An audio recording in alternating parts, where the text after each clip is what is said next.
Hemisferios. Con Javier Pascual. Buenas tardes, estimados seguidores del programa. El pasado día 14 de junio tuvimos el placer de contar con el doctor Francisco Llorente para tratar un tema tan importante para la sociedad como son las enfermedades mentales. Todo ello desde diversas perspectivas. Es un tema apasionante y a la vez desconocido en general. En ese programa tratamos de dar una visión histórica de su evolución y de su impacto en la sociedad. Nos quedaron por tratar áreas interesantes, algunas en más profundidad y otras que no alcanzamos a tocar por falta de tiempo. Hoy nos proponemos completar esta visión, profundizando más en el impacto familiar, aspectos legales, los costes, tanto para el enfermo y su entorno como para la sociedad, y nos adentraremos en más detalle en la evolución de los tratamientos y en lo que el futuro pueda traernos en este área de la medicina. De nuevo, Paco, muchas gracias por venir a este programa. Bienvenido. Espero que sigas disfrutando de él como hicimos el otro día. Y bueno, si quieres empezamos. Pues encantado, Javier, de estar aquí de nuevo y a disfrutar de la entrevista. Bueno, hay unos actores importantes, ¿no?, dentro de los enfermos mentales psíquicos, que es la familia, ¿no?, que se ven muy afectados. ¿Cómo afecta la presencia de un enfermo mental en la familia? Pues afecta de forma determinante familias que pueden estar totalmente estables, ordenadas, etcétera, cada uno con sus cometidos que tengan, su trabajo, sus relaciones, etcétera. La aparición de un enfermo mental supone un cambio drástico, entre otras cosas porque supone algo que para la mayoría de las familias es desconocido, no tiene nada que ver o poco que ver con enfermedades orgánicas que todo el mundo más o menos maneja relativamente o tiene modelos alrededor que pueda ver, pero en relación a la enfermedad mental es algo nuevo en general y dependiendo de la enfermedad mental también va a desestructurar más o menos a esa familia, ¿no? Uh-huh. En general, una de las cosas que yo he observado es que uno de los miembros de la familia va a tener que dedicar un esfuerzo considerable a la atención de ese familiar enfermo, del paciente enfermo. Porque normalmente se producen tensiones, ¿no?, dentro de la familia. Se producen muchas tensiones, ocasionalmente, muy puntualmente, situaciones violentas, pero en general, sobre todo, por ejemplo, de jóvenes que se encierran en la habitación, bajan las persianas, ponen música a tope, no quieren relacionarse, no quieren salir de casa, dejan de ir al colegio, al instituto, a la universidad, dependiendo de la edad que tengan.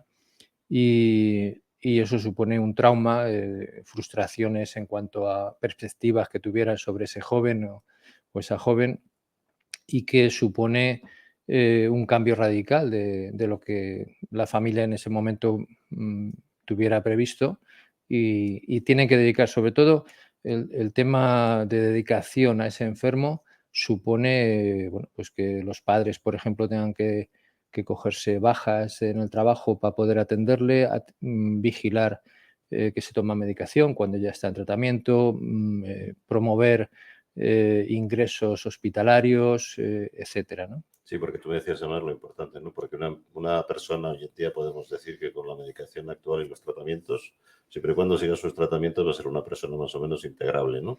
Sí. Y bueno, socialmente adaptada, ¿no? Sí, en general sí. Los tratamientos es un bulo, en general muy, muy extendido en un determinado tipo de gente que considera que los tratamientos no son eficaces o mínimamente eficaces y rechazan incluso tratarlo. En general, pacientes psicóticos, por ejemplo, la esquizofrenia sería la psicosis más importante, muchos de ellos rechazan el tratamiento y, sobre todo al principio, las familias hacen causa común y consideran que a su familiar le están empastillando, que le están envenenando, y en caso que acepten tomarlo, pasado X tiempo, que mejoran lógicamente y están estables y bien, pues la tendencia a veces de la familia, del paciente también, pero sobre todo de la familia, es retirarlo. Claro, me he puesto bien, ya no lo necesito. Digamos que no hacen la relación, estoy bien gracias a que estoy tomando la medicación. Sí, porque no se cura. En muchos casos no se cura. Entonces no se puede dejar. Exacto. En muchas enfermedades, sobre todo los trastornos psicóticos, hay que mantenerlo, en muchos casos de por vida, aunque no siempre, y desde luego no en las mismas dosis o en los mismos tipos de fármacos. Y en los trastornos bipolares, por ejemplo, que es otro trastorno muy frecuente y que afecta a, a un porcentaje de población importante, también hay que mantenerlo. Y en ese caso hay determinados pacientes que pueden pasar temporadas sin tratamiento ninguno. La bipolaridad, que es exactamente así, en pocas palabras, para que lo entendamos. Pues la bipolaridad es un trastorno de los que llamamos del humor, del estado de ánimo, para entendernos, que fluctúa entre episodios Eufóricos. de euforia desmedida, de mucha alegría, de mucha actividad y episodios de depresión a veces muy intensa, de abandono absoluto, de ideas de suicidio, etcétera, ¿no? Entonces, fluctúa entre esos dos polos y a veces hay fases depresivas, se llaman fases depresivas y otras veces fases maníacas. Hay pacientes que solamente a lo mejor tienen una fase maníaca y todas las demás son depresivas, o pacientes que tienen repetidamente fases maníacas y ocasionalmente alguna depresiva, ¿no? Se asimila a lo que es maníaco depresivo. Se asimila, de hecho, era lo que antiguamente se llamaba psicosis maníaco-depresiva, pues es ahora lo que se llama trastorno bipolar, con algunas modificaciones o aspectos más para los técnicos, pero vamos, es básicamente eso. Has dicho antes, Paco, una cosa importante. Yo creo que siempre tiene que haber un embajador en las familias, ¿no? Lo mejor. Tu experiencia, que dice, los padres no suelen aceptar muy bien los trastornos de los hijos, ¿no? ¿Qué te has enfrentado más? ¿Padres que son capaces de entenderlo o padres que disociados porque la madre es más protectora, el padre no, o viceversa? ¿O sitios en los que los hermanos, incluso amigos, pueden ser mejores valedores, ¿no?, de estas personas? ¿Cuál es tu experiencia en ese sentido? En general, los padres al principio hay un rechazo y las madres suelen tender más quizá por aspectos más emocionales, a ser más protectoras y además a intentar de forma reiterada, con un aspecto de negación de la enfermedad, intentar de forma reiterada el que el paciente no tome la medicación o que en un momento dado, una vez que ha mejorado, abandone la medicación. Eso suele cambiar pasado X tiempo. Cuando un paciente se ve que tiene episodios repetidos y que con la medicación está bien y mejora, en general, tanto el padre como la madre, pues cambian de actitud y colaboran y hacen que el paciente se tome la medicación correctamente. Pero la aceptación puede tardar años, ¿verdad? Pero a veces tarda años, sí. Sí. Sí. Yo Conozco recuerdo, casos. sí, yo recuerdo una señora que al final en la consulta privada que mantuve durante muchos años, pues siempre venían el padre y la madre acompañando al paciente y llegó un momento en que la madre, que era tan invasiva, tan interventora en la enfermedad de su hijo, el padre lo aceptaba bien y colaboraba y tal, el chico también colaboraba muy bien y la madre era tremendamente invasiva, tremendamente eh, rompedora y de alguna manera estaba haciendo que el paciente empeorase incluso de la enfermedad por muchos motivos, ¿no? Por su emotividad y era una persona de lo que se llama alta emoción expresada y que intervenía o interfería gravemente en el tratamiento, ¿no? Pero vamos, son casos extremos, pero en general sí que hay una colaboración pasado X tiempo. O sea, al principio sí que hay una cierta resistencia y pasado X tiempo la realidad pues vence. No, muy Eso interesante. es. Pues yo creo también, no sé qué opinas tú, pero a mí me da la sensación de casos que he visto que también los temas, bueno, todos estamos ahí, ¿no? Que no pasamos al otro lado, pero estamos cerca a veces, ¿no? Cuando tenemos mucha presión, estrés, etcétera, etcétera, ¿no? Sí, Y los temas emocionales, ¿no? Los temas familiares, padres a lo mejor autoritarios o madres muy dominantes, etcétera, etcétera, a lo mejor hace que pasemos esa barrera, ¿no? Gente que a lo mejor no la hubiera pasado nunca, ¿no? sí. Yo quiero pensar que eso ocurre, aunque a lo mejor desde el punto de vista de psiquiatría todos decís, no, esto, la raya se pasa porque realmente estamos ya en el otro lado y en un momento dado, ¡pum!, se desencadena, ¿no? Yo creo que el tema emocional muchas veces, mi opinión, es que puede llegar a desencadenar este tipo de trastornos e incluso hacerlos luego ya, claro, más crónicos, ¿no? Sí. ¿Cómo lo ves?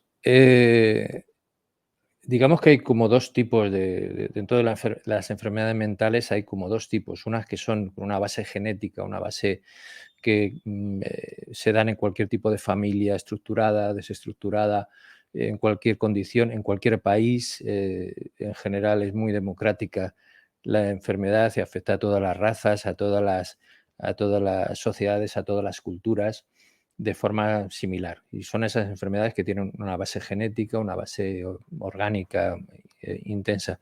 Y luego hay otro tipo de enfermedades que son más reactivas a situaciones vitales, a situaciones de duelo, por ejemplo, la pérdida de un familiar o incluso de una mascota, a situaciones de estrés agudo o sobrevenido, etcétera. Y ese tipo de enfermedades sí que se dan más a partir de, por ejemplo, en el caso de que aparezca un enfermo, el resto de la familia tiene más posibilidad de enfermar con cuadros depresivos, cuadros de ansiedad, cuadros de,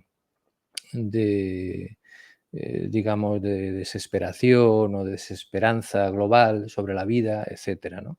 Ese tipo de trastornos más reactivos a una situación sobrevenida sí que se van a dar. Hay un 25 en general, para tener claro que todos somos vulnerables a la enfermedad mental y de alguna manera todos estamos enfermos, en mayor o menor grado. Hay un 25% de personas que en algún momento de su vida, o sea, 1 de cada 4, van a tener en algún momento de su vida un episodio psiquiátrico, un episodio de salud mental. Entonces, es algo bastante más extendido que otras enfermedades de otra índole, ¿no? Madre mía, eso está contrastado. Está contrastado, sí, no me lo estoy inventando. No quiere decir que todos esos 1 de 4 vayan a terminar yendo a un psiquiatra, muchas veces no van. No, por desgracia, yo creo que todo el mundo, hombre, no como quizá lo de Estados Unidos, que todo el mundo tiene Se su psicoanaliza. abogado y su psicoanalista, pero quizás sin llegar a eso sí que es muy conveniente, y el contacto con un psiquiatra o con un psicólogo es algo que en general ayuda. ¿Qué le Y dirías a la gente para que no tenga miedo? Ya que pues estamos entre otras cosas es que todos en una mayor o menor medida tenemos alguna gotera. gotera. Entonces, que no tengan miedo, que los psiquiatras entendemos perfectamente todos los grados de enfermedad, que ir al psiquiatra no supone estar loco en el sentido clásico, o sea, en el sentido de haber perdido la razón, sino que simplemente se puede estar deprimido, se puede estar angustiado, se puede no dormir, etcétera, por miles de motivos, y que el psicólogo, el psiquiatra nos va a ayudar, sin duda alguna. Ujú. Entonces, es algo muy conveniente. Se te ha dado el caso, además, como comentabas antes, para acabar el tema familiar, de tener que tratarles a todos, a los padres y a la... Sí, lo que pasa es que en eso técnicamente hay una pequeña pega. deontológica, ¿no? Sí, que conviene que si un psiquiatra o un psicólogo está tratando a una persona, a un determinado miembro de una familia, el resto, si alguno de los otros se enferma, debería ir a otro profesional. O sea, no tratar al mismo, salvo en los casos que se haga terapia de familia o terapia de pareja, que en esos casos sí, lógicamente se trata. También terapia de pareja, ¿no? He hecho también terapia de Eso pareja. también funciona, no hay que tener miedo, ¿no? No hay que tener ningún miedo, en muchos casos ayuda. Por desgracia, a veces las parejas, en el caso, hablando de eso, aunque sea desviarnos un poquito, pero es muy interesante, en el caso de las parejas, por desgracia, van a terapia de pareja cuando la pareja suele estar ya muy deteriorada, ¿no? Entonces van casi con la idea de que se van a divorciar y no con la idea de reconstruir la pareja, ¿no? Entonces, posiblemente muchas parejas, si acudiesen antes a los profesionales, ayudarían a mejorar esa relación y a salvarla en muchos casos, ¿no? Pero cuando acuden muchas veces está tan deteriorado que tienen ya el teléfono del abogado para ir a- a promover o iniciar los trámites de divorcio. No hay ninguna legislación en ningún país que requiera para un predivorcio una terapia de pareja. No lo sé si existe como tal No estaría una mal, ¿no? legislación, pero no estaría mal, no estaría mal. El Que menos, pasar, ¿no? el pasar por una, Ya que digamos, estamos en estados que cada vez se meten más en nuestra vida, pues esto yo lo vería positivo. sí. O sea, porque al fin y al cabo no Quizá, tiene mayor... quizá como recomendación, sí, no sé hasta qué punto como obligación, ¿no? El tener que pasar por un terapeuta para iniciar trámites de divorcio, ¿no? Quizá eso pudiera ser excesivo, ¿no? Pero bueno, es discutible el tema, ¿no? Pero vamos, quería comentar una cosa antes de acabar con el tema de familias, Sí. el tema de familias desestructuradas de base.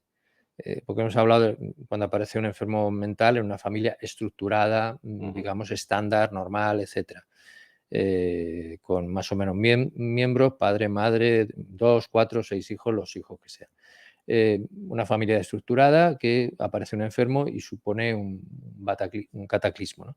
Pero hay familias desestructuradas, y antes creo que las has apuntado tú, lo has iniciado, que son familias en las que hay un padre maltratador o alcohólico o con consumo de drogas diversas, con familias a lo mejor que uno de los miembros ha desaparecido, incluso ha muerto, con enfrentamientos o alguien con consumo también de tóxicos, con delincuencia de base, con familias marginadas o en ambientes muy marginales, con conflictos delincuenciales, etcétera, ¿no? Entonces, esas familias tienen, digamos, un mayor riesgo de una patología psiquiátrica, no de las que consideramos, de las que llamamos con base genética, sino por un deterioro global desde que nacen, digamos, del entorno social, que es muy importante.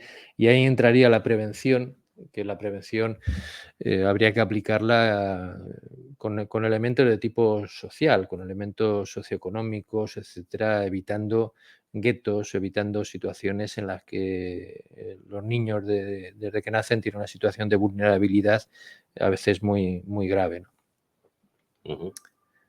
Muy interesante. El tema de, por ejemplo, por curiosidad, ¿vosotros como psiquiatras tratáis temas de drogadicción?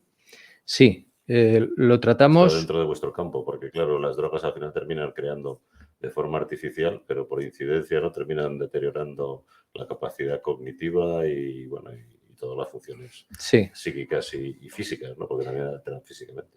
Sí, las drogas es un tema también apasionante desde el punto de vista, de muchos puntos de vista, pero desde el punto de vista de la salud mental también.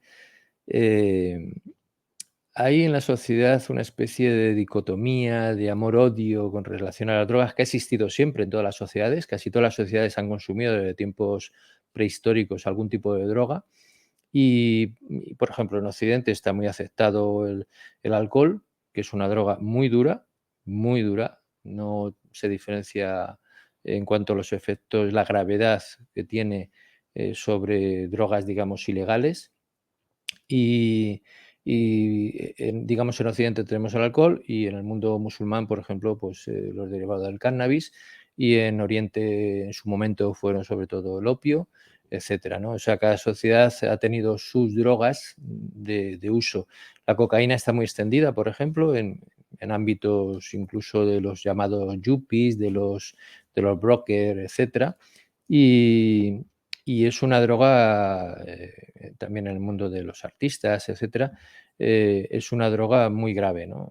Que produce efectos muy graves. Por ejemplo, uno de los efectos es producir un cuadro parecido a la esquizofrenia que se llama psicosis cocaínica, y que yo he observado varios y que desde luego al principio son casi indistinguibles de un brote psicótico producido por la esquizofrenia. Las drogas en muchos casos van a dar lugar a un cuadro puro per se, por el efecto de la droga, y en otros casos van a potenciar o van a hacer salir a la superficie, van a propiciar que algo que estaba ahí genéticamente guardado y que a lo mejor no se hubiera producido, no se hubiera manifestado. Sí, lo que decíamos antes, por ese estrés que genera Eso la es. droga sobre el cerebro, al Eso final es. termina apareciendo. Acaba apareciendo. En general lo llamamos los cuadros que combinan consumo de tóxicos y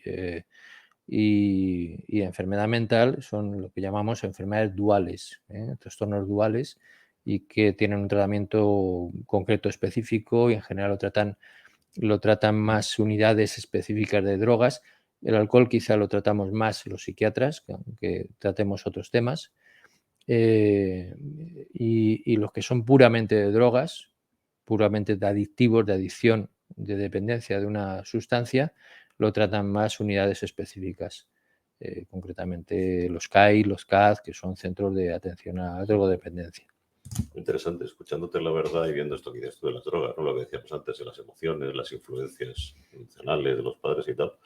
Y eso que decía yo antes, ¿no? De que todos tenemos un punto a partir del cual empezamos a pasar al otro lado, ¿no?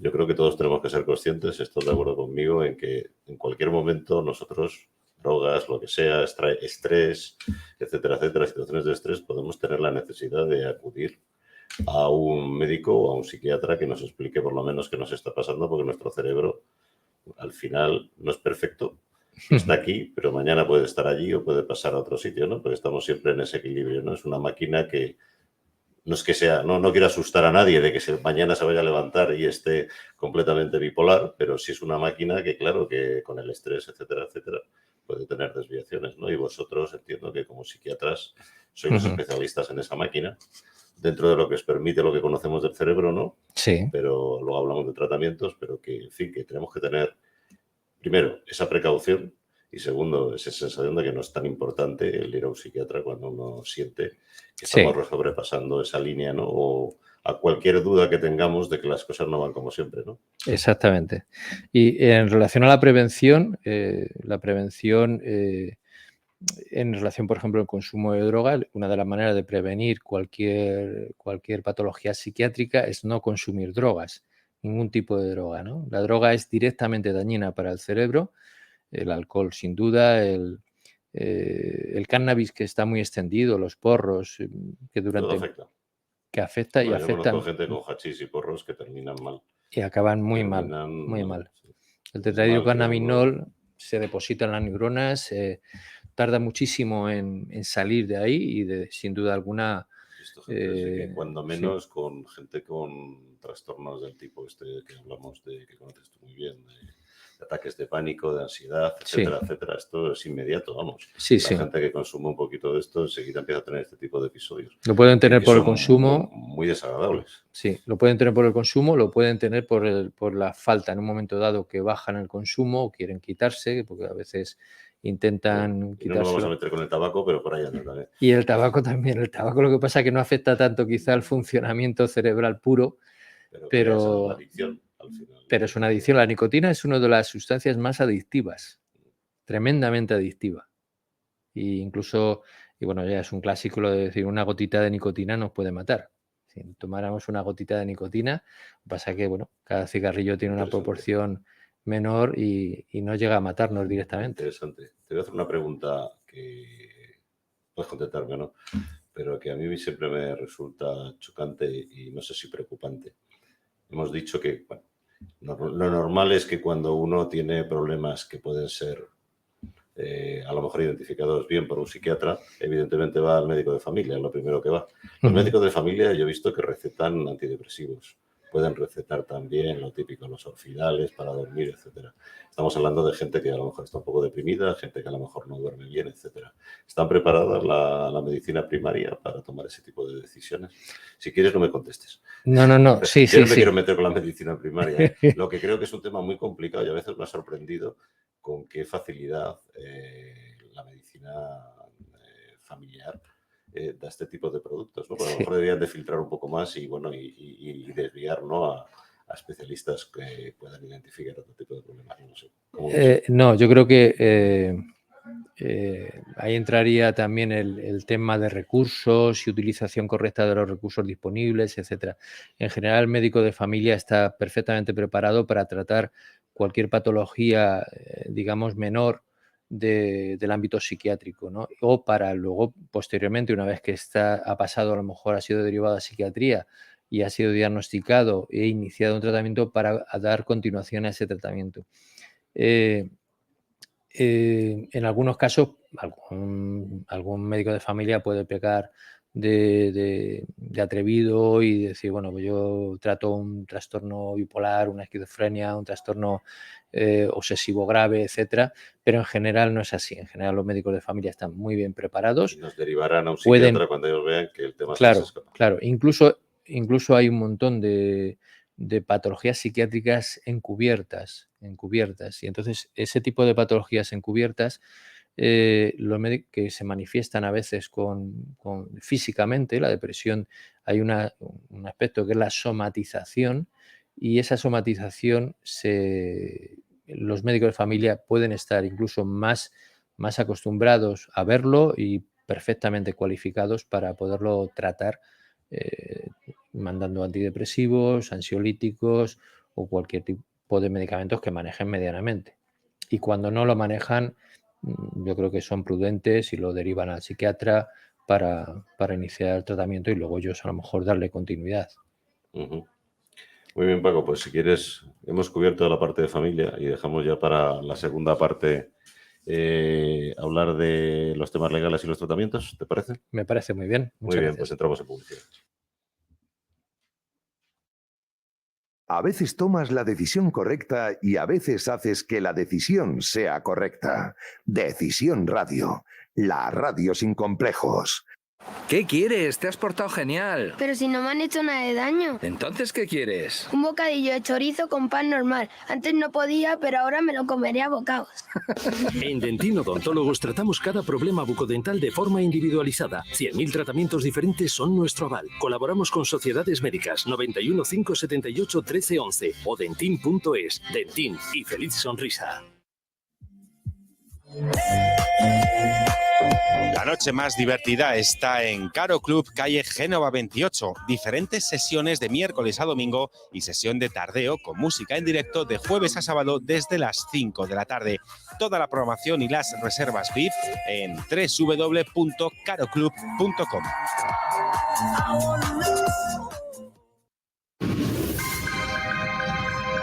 Tributalia SL, profesionales del derecho y la empresa. Somos un importante despacho de abogados y economistas con amplia trayectoria profesional.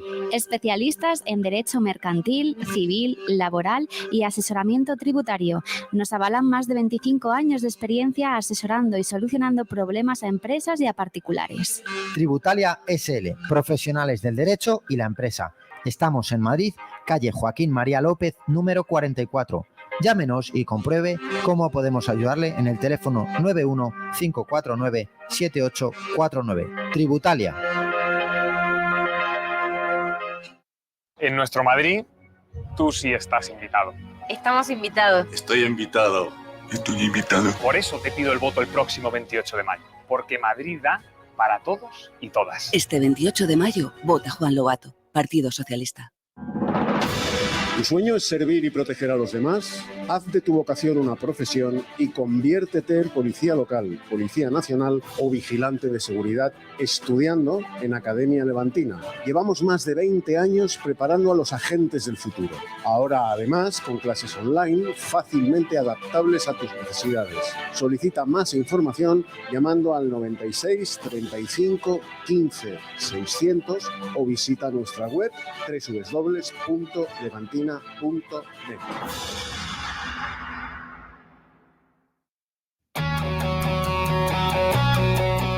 ¿Eres empresario pymes o autónomo? Anúnciate con nosotros y forma parte de Decisión Radio. Ponte en contacto con nosotros al correo publicidad@decisionradio.com. Decídete por nosotros. La decisión es un riesgo arraigado en el coraje de ser libres. Decisión Radio. Hemisferios. Con Javier Pascual. Muy bien, Paco, si te parece, nos cuentas algo más de los temas legales, ¿no? Sobre todo de qué tiene que saber la familia de calle, ¿no? Que tiene un enfermo de este estilo, qué debe hacer o qué puede hacer. Sí. ¿En qué estado debería de tomar este tipo de decisiones? Hay que decir que, bueno, en la mayoría de las enfermedades mentales los temas legales no hacen falta en ningún caso, ¿no? Pero en lo que se llama enfermedad mental grave, las enfermedades, sobre todo los cuadros psicóticos, bipolares y algunos otros de índole obsesiva o parecida. Esta mañana, por ejemplo, he visto la noticia de un cuadro de Diógenes en Barcelona que le han tenido que sacar los bomberos, etcétera. Cuadros de ese tipo que son a veces muy graves, hay que promover determinadas situaciones legales para poder ayudar al paciente y a la familia, ¿no? Y a la sociedad globalmente. Dentro de eso tenemos la incapacitación, los cuadros, que es una, digamos, una disposición promovida tanto por la familia, por el médico, por otra persona, para que el juez determine si esa persona está capacitada para llevar su vida, para gestionar las cosas de su vida. En algunos casos en los que solamente se necesita digamos, una vigilancia menor, por ejemplo, para que no abusen de los bienes de una persona, se promueve una cosa que se llama legalmente curatela, que es que el juez interviene para aquellos ámbitos de tipo económico solamente, pero no de otro tipo, ¿no? Y luego, por otro lado, está una cosa que suele equivocar a las familias, entre invalidez e incapacidad. Son dos términos que, bueno, aunque ahora actualmente se utiliza más el término discapacidad, pero que tradicionalmente ha equivocado a las familias y piensan que, por ejemplo, en un paciente que no ha podido trabajar y se ha promovido la invalidez y tiene un porcentaje X de invalidez, pues ya eso permite que la familia pueda controlar al paciente en todos los aspectos, ¿no? Y eso no es así. O sea, el paciente, un inválido físico o psíquico, mantiene todos sus derechos civiles, por ejemplo, de comprar, de vender un inmueble, de viajar, etcétera, etcétera. Y cuando eso hay que limitarlo porque el paciente es vulnerable a que pueda ser engañado, estafado, o que, por ejemplo, no pueda viajar porque evidentemente no va a poder controlar en un viaje, no puede controlar su situación, pues hay que promover lo que es la incapacidad, que es lo que acabo de decir hace un momento, que es algo que promueve cualquier persona que trate con el paciente alrededor, pero que determina un juez. Solamente el juez. ¿Y hace falta un informe del psiquiatra Sí. y también de un forense legal? Sí, normalmente, si las cosas están muy claras, el juez a veces, si hay un montón de informes y tal, pues el forense a lo mejor interviene mínimamente, pero si no, sí que es necesario, sobre todo cuando hay discrepancias, porque a veces las hay, y un miembro de la familia quiere incapacitar y otro no quiere incapacitar, pues sí que hay que, digamos, tiene que intervenir un forense que determine si realmente esa persona es un incapaz para regir su vida socialmente, ¿no? Y es una figura, sobre todo, quería puntualizar, de protección del paciente. El paciente normalmente es muy vulnerable, un paciente psiquiátrico con enfermedad mental grave es muy vulnerable a abusos de todo tipo. Entonces, una figura de protección. Y ahí ya no tiene incapacitación, ya no tiene ninguna responsabilidad de tipo legal, ¿no? No. Se nombra un tutor, ¿no? Se nombra un tutor y esa persona es la que, digamos, gestiona sus bienes y en un momento dado puede propiciar un ingreso psiquiátrico, un ingreso en un hospital, puede impedir que el paciente pues se marche de su domicilio, puede, yo qué sé, puede, digamos, gestionar aspectos que una persona normal podría, o sea, no fuese necesario, una persona que no tiene esa enfermedad, pero que una persona que es vulnerable y que tiene esa discapacidad para regir su vida, pues es necesario promover. Muy interesante. ¿Algo más que quieras comentar del tema legal?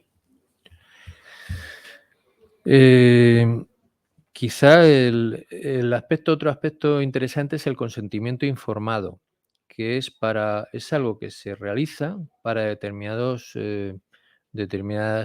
tratamientos, y ya con eso podríamos enganchar con los tratamientos, que es como se hace en el resto de enfermedades, cuando nos van a operar de cualquier cosa, nos hacen firmar un papel que la mayoría de cuando vamos como paciente, la mayoría no lee, da por supuesto que es una cuestión burocrática, pero que supone que estamos informados de lo que el médico, los procesos que el médico va a realizar. Y, por ejemplo, ese tipo de consentimiento informado se realiza, por ejemplo, con electroshock o con otro tipo de tratamientos que requieren más agresivos o que supongan un mínimo riesgo para el paciente, ¿no? Entonces, Esto a lo mejor lo tiene que firmar la familia. Lo tiene que firmar lo tiene que firmar el paciente en el caso de que no esté incapacitado.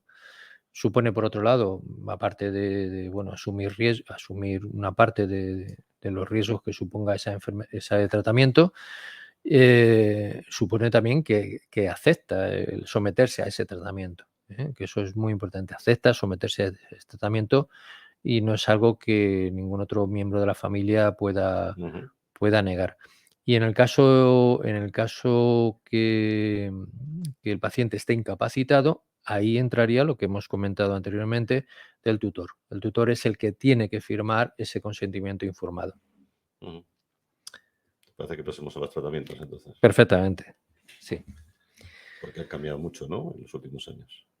Sí, los tratamientos hay que partir de la base que tratamientos como tales eficaces no ha habido hasta el siglo XIX.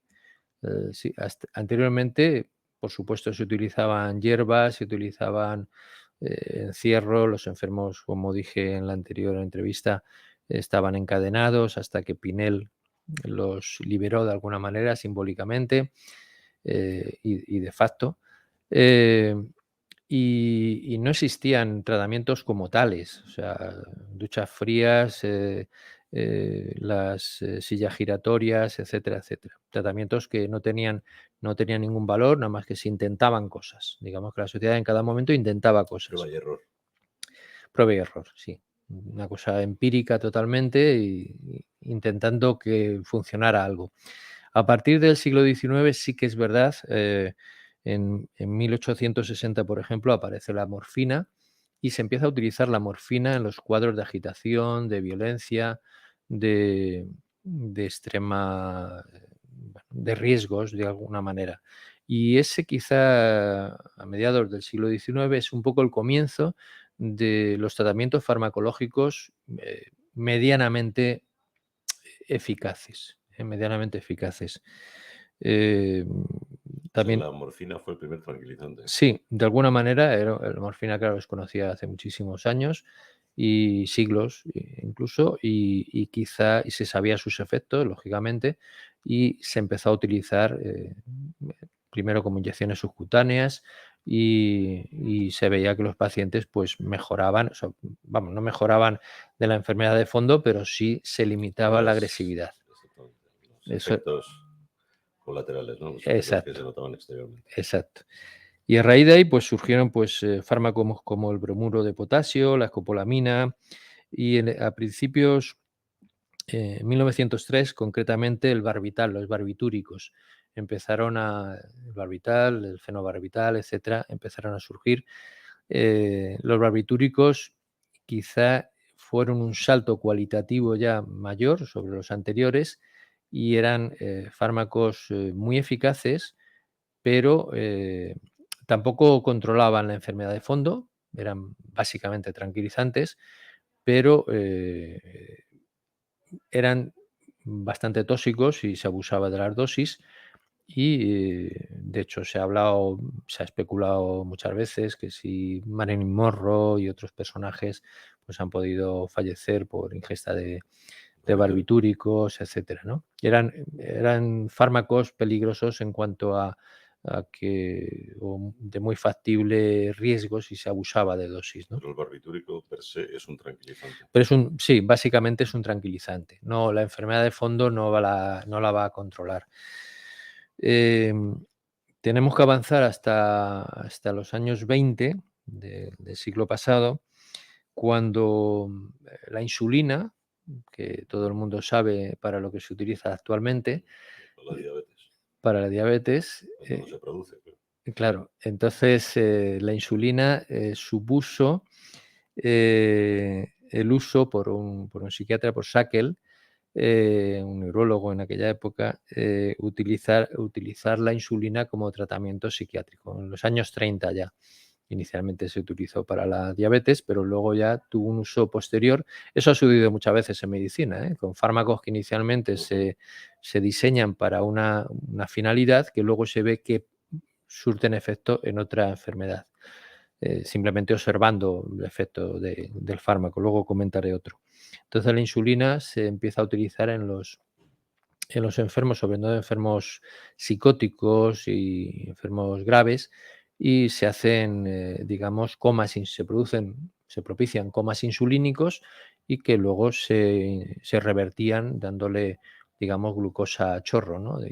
Pero ese pase a estados de coma. O sea, lo que hace es con el shock insulínico es bajar la glucemia a mínimos. Claro, es un tratamiento muy Y el peligroso. cerebro sabemos que se alimenta de glucosa, con lo cual el Claro. cerebro se queda pachucho. Parado. Digamos, para entendernos así de forma un poco para andar por casa, se podría decir que el cerebro se para, ¿no? Y entonces le paramos porque no le damos de comer, no le damos glucosa y le tenemos ahí parado durante un breve tiempo porque no se puede abusar de eso porque corre riesgo la vida del paciente. O sea, un coma insulínico es mucho más peligroso que una hiperglucemia, ¿no? Una hiperglucemia también puede ser peligrosa si se mantiene, pero con más tiempo. Digamos que hay margen, desde el punto de vista médico, hay margen para tratarlo, pero Y eso funciona. eso funcionaba, sí, se ha estado haciendo durante X tiempo, en los años 30 y 40 del siglo pasado, hasta que surgieron otros tratamientos más interesantes. Había una observación, no, bueno, algunos dicen que es cierta, otros hay especulaciones sobre ello, que por ejemplo los enfermos con epilepsia, que a su vez tenían cuadros psicóticos o de otra índole, más o menos agitada, cuando tenían un episodio de epilepsia, un episodio convulsivo, mejoraban. Después del episodio convulsivo, mejoraban. Y entonces eso a alguien se le ocurrió decir, bueno, si mejoran con un cuadro convulsivo, vamos a convulsionarlos, aquellos que no eran epilépticos, claro. Y entonces, a partir de ahí empezaron algunos a utilizar el cardiazol, el alcanfor, etcétera, y con eso producían también convulsiones, pero eran fármacos, bueno, o sustancias, para decirlo de otra manera, peligrosas, ¿no? Tóxicas y peligrosas. Para el corazón, me imagino. También. Sí, en general, metabólicamente eran sustancias de riesgo.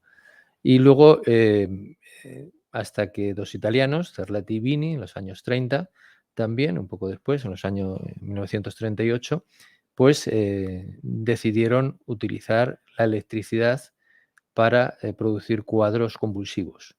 Entonces, electroshock. Eso es electroshock o terapia electroconvulsiva. Es lo mismo que usamos cuando tenemos un fallo cardíaco para estimular el corazón, ¿no? Sí, de alguna manera es lo mismo. Es el mismo aparato, quiero decir.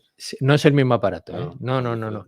El aparato que se utiliza para dar electroshock es un aparato concreto, creado específicamente para ello y que regula muy bien la potencia, el voltaje, los vatios, etcétera. Todas las cuestiones que ahí yo ya me pierdo. Aunque lo he utilizado mucho, pero vamos, me pierdo en la parte técnica eléctrica, pero que regula perfectamente para producir un cuadro convulsivo. Se hace actualmente bajo anestesia y relajación, se hace bajo control de un anestesista. Digamos que el anestesista duerme al paciente y los psiquiatras damos el calambrazo, por entendernos. El paso de corriente es mínimo en cuanto a intensidad y en cuanto a tiempo. Es una cantidad mínima. Luego el paciente convulsiona X tiempo, a lo mejor 20 segundos, 30 segundos como mucho, y con eso es suficiente para que el paciente mejore. Normalmente se da por tandas, etcétera. Sesiones de pues un par de veces a la semana, etcétera. Y es un tratamiento ¿Es genérico para todas las enfermedades? No. Eso al principio de descubrir los años 30 se empezó a utilizar para todo.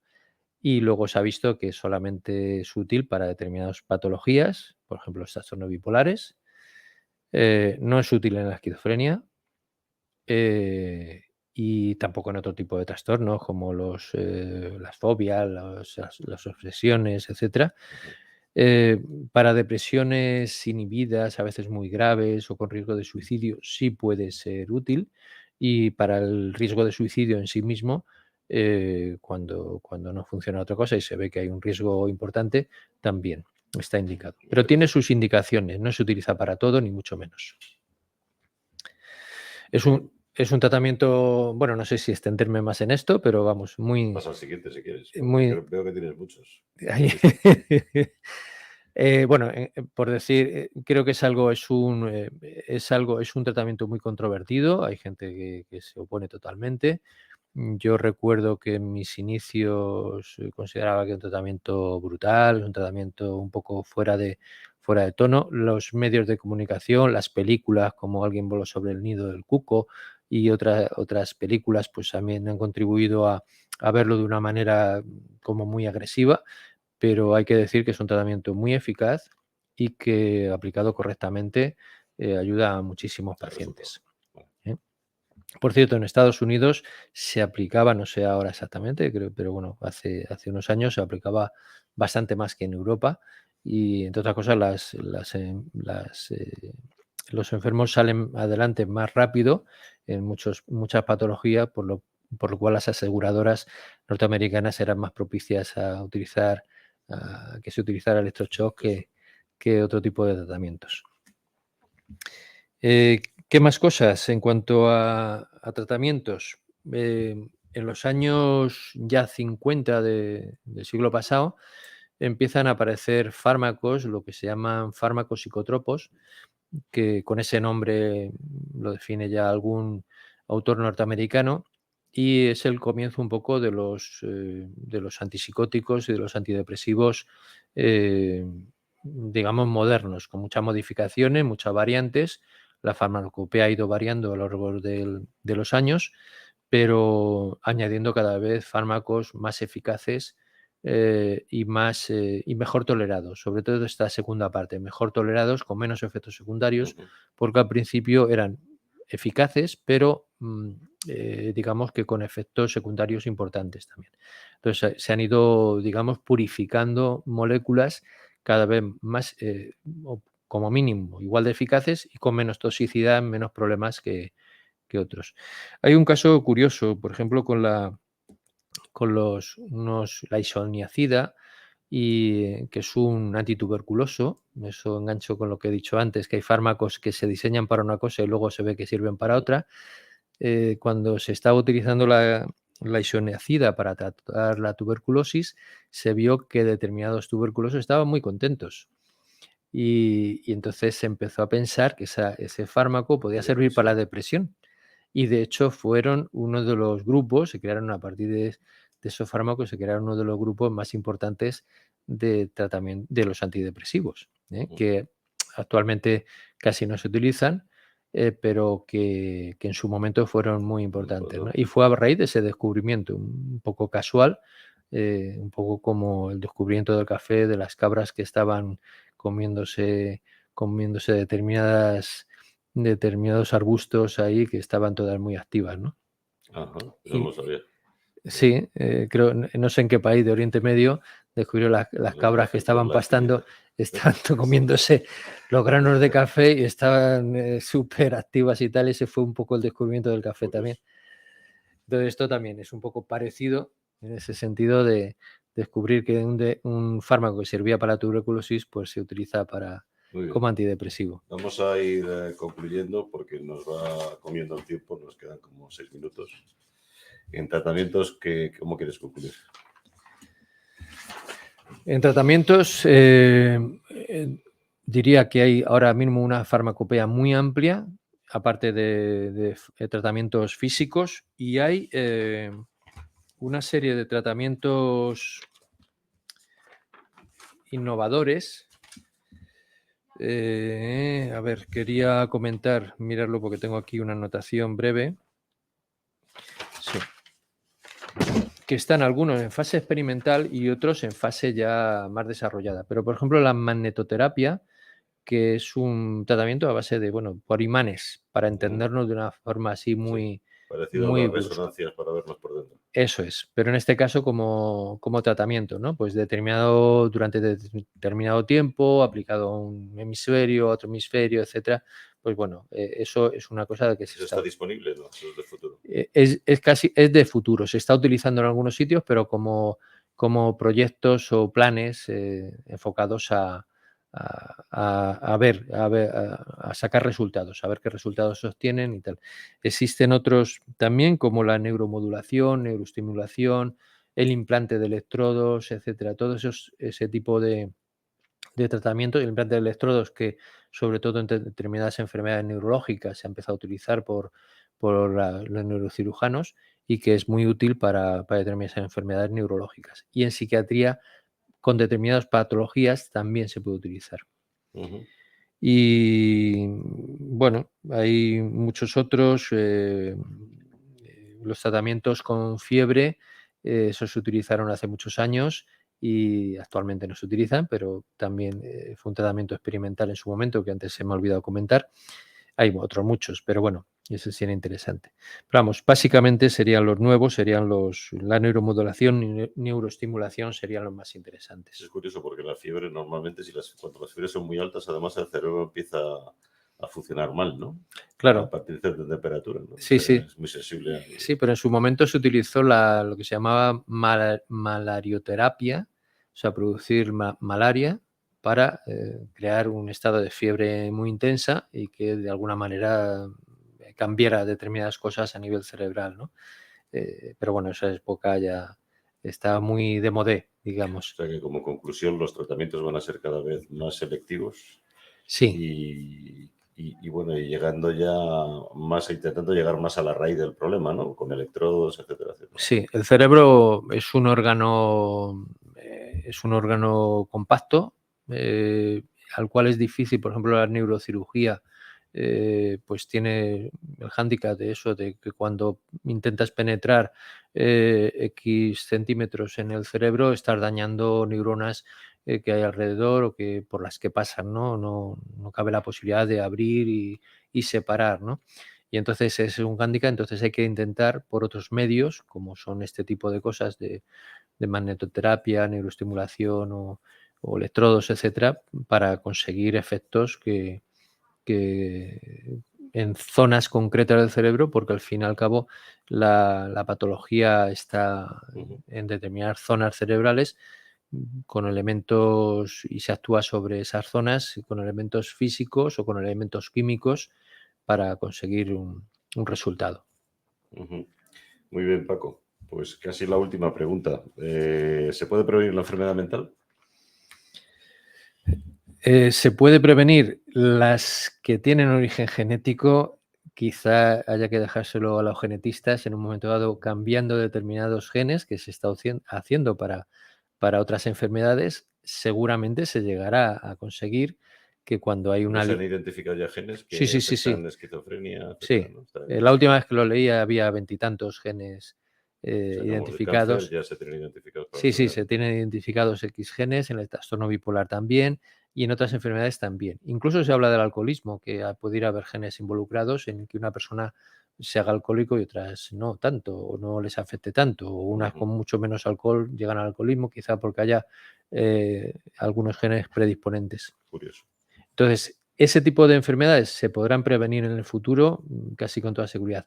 Y las otras enfermedades, digamos, menores, entre comillas, pero que hacen sufrir al paciente, se podrán prevenir actuando sobre factores, sobre todo sociales, evitando situaciones de pobreza, de miseria, de marginación, de consumo de drogas, etcétera. Con aspectos sociales o socioeconómicos se podrá cambiar mucho, mejorar ese tipo de enfermedades. Pues muchas gracias, Paco. Es un mensaje al final el que das de esperanza, ¿no? Sí. De que la medicina psiquiátrica está avanzando mucho. Sin duda alguna. Y avanzado. Sobre todo a insistir en que no tienen que tener miedo porque todos podemos tener en un momento dado de nuestra vida problemas.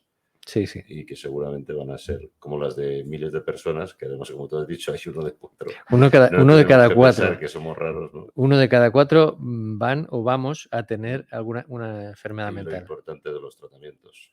Y los tratamientos, hay que confiar en los tratamientos y hay que confiar en los profesionales. Y aparte algo que yo creo que tiene miedo la gente, ¿no? Cuando tiene enfermos mentales, ¿no? Que se pueden tomar pastillas durante toda la vida, aunque sean varias y variadas durante el día, que eso no va a matarnos antes de tiempo. No, y además al que sea del Madrid no le va a hacer del Atleti o viceversa.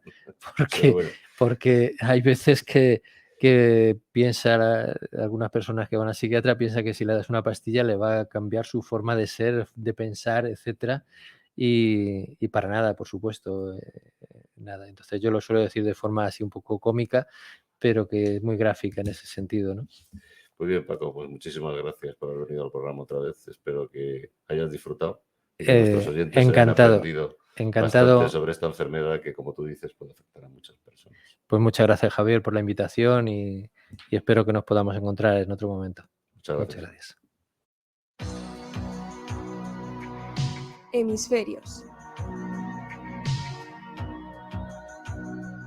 Con Javier Pascual.